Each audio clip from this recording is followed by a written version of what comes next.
Hi there everyone, Rob here with today's Western Pacific weather update. Actually, we're going to be talking about Tropical Cyclone Iggy today, but with the bigger picture, looking across at this entire monsoonal trough, setting off across the top end, even towards the Gulf, into Queensland, and even as far east as Fiji. Off the screen here, this monsoonal trough, or the equatorial trough, has really been playing a major role with the weather out here. Some widespread reports of flooding already being reported out here across Queensland and across northern Australia, but for the bulk of this video update today, I want to talk about Cyclone Iggy here. Now, Cyclone Iggy is slowly drifted off towards the southeast here, kind of the east-southeast, with that monsoonal trough right in here.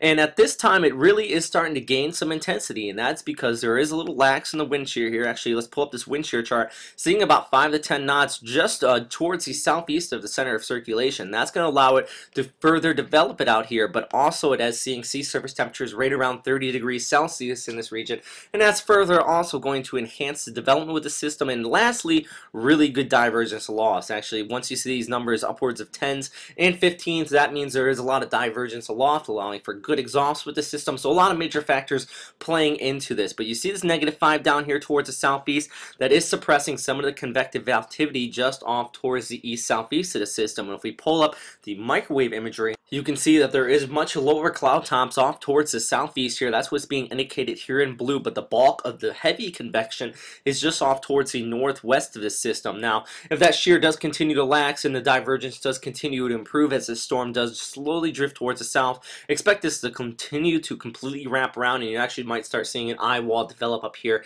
in the next 1 to 2 days. But I also want to mention, see this convection farther off towards the east here? Well, that is directly and indirectly bringing some precipitation towards the northwest coast here, actually just northeast of Port Hedland. On radar imagery here, you can see a lot of this convective activity, so already seeing rainfall being felt out here, and it is kind of with the monsoonal rain we were talking about, but also it is associated with some of the outer rain bands of this tropical cyclone. So where's this cyclone going to be going next? Well, let's look at first the model outlooks here. And as you can see, at this time, looks like the consensus is fairly in place here due to the influence of that trough we were talking about. Now that's going to continue to pull it towards the east-southeast and eventually just the southeast here over the next several days. But then as it continues to drift south, it starts to encounter the westerlies, and also that Australian high farther off here towards the east is going to play a major influence on this system and basically allow it to just kind of skirt the coast near Coral Bay here before pushing off towards the south, becoming extratropical. Now let's pull up this streamline analysis from SIMS here, and you can see that the overall background flow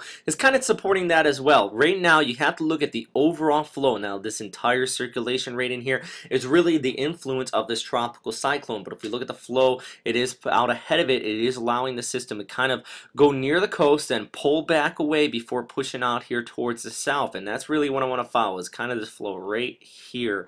And what that is indicating is it possibly can clip the coast here in the coming days. But at this time, when you see this large gap right in here, that also is indicating a lack of a significant steering flow over the center of the system. So with that being said, it does look like the cone of air could differ here all the way here from the northeast up near Port Hedland down towards the southwest from Coral Bay, as we already talked. And with that, gale warnings have actually been issued here for the weekend and into next week by the Bureau of Meteorology from Port Hedland down to Coral Bay. Now they're expecting the system to track a little bit farther east than that model consensus is showing, because they're expecting that Australian high to be a little bit weaker. Now if we look at the Joint Typhoon Warning Center, they're expecting it also to continue to track down here towards the southeast, but then veer at the last second right near Learmonth, and then continue to track off towards the south. Now I think this is a little bit more what I would think here. They also are extending this out to a 5-day outlook instead of a 3-day outlook. We also have to take that into account, but at this time I really do think it is going to track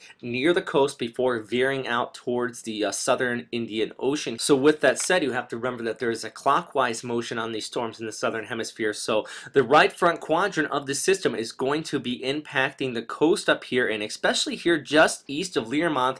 That's where you could see some funneling of the waters right in there, and that could produce actually a fairly decent storm surge if the storm does make landfall as a Category 1 or a Category 2 on the Saffir-Simpson scale.